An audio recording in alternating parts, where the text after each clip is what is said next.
Remittances are a powerful component of the global economy.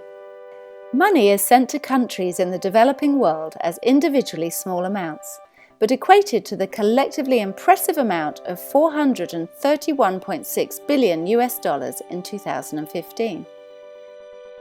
This money makes a huge difference to people in developing countries. Remittances in the majority of the cases is for consumption.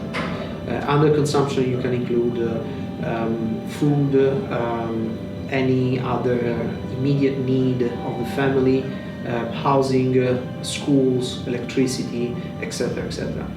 For any remittances, that's an extra dollar back going into the country. So in terms of foreign reserve, that is a great help to the country.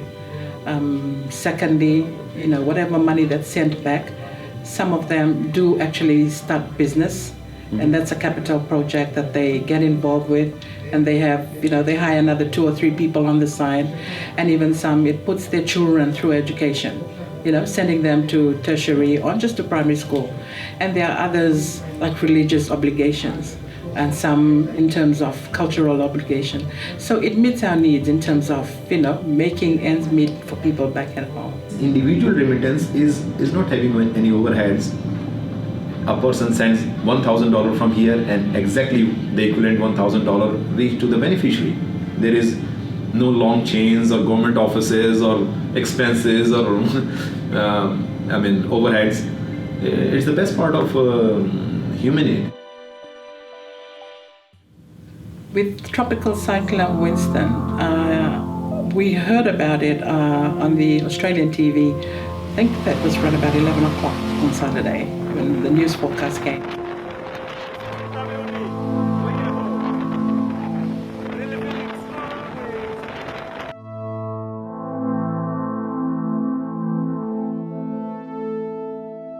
Remittances in times of disaster pay for a variety of different things. We see them paying for food, clean water, accommodation, just the bad necessities of life. If they weren't able to send money in during those times of desperate need, I think you'd see the resources of the governments or aid resources being stretched even further than they are. And we know that government aid's finite. There's only so much that the Australian and New Zealand governments can do, along with those the governments of the affected country. So they rely upon remittance inflows into that country to help ease the burden on their resources. Families were going through hardships, would then be pretty much trying to do what they can immediately to help them, whether it be in terms of sending them money to start rebuilding or just sending them money to be able to buy food and things like that. If Dad didn't help, I don't know, I think they'd be really deprived of the basic necessities. They wouldn't be able to pay for stuff like water. There's no power as it is, but now they've attached a little solar pack that they get. It provides a couple of lights or something. Globally, remittances are taking on an increasingly more important role in advancing financial inclusion.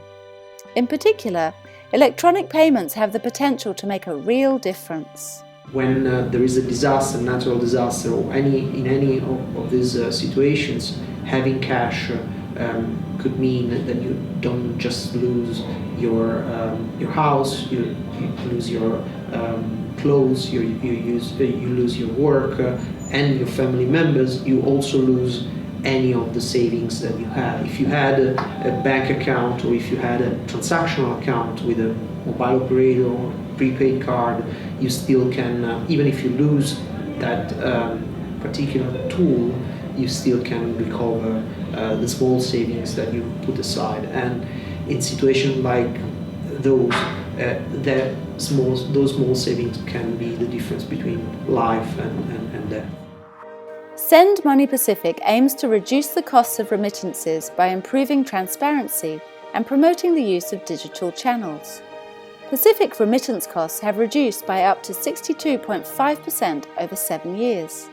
An increase in digital options is helping to lower costs and has the potential to make a big difference in the Pacific. Remittances are sent to loved ones when they need it most. They are an extremely quick and effective way of making sure that people can survive in times of crisis.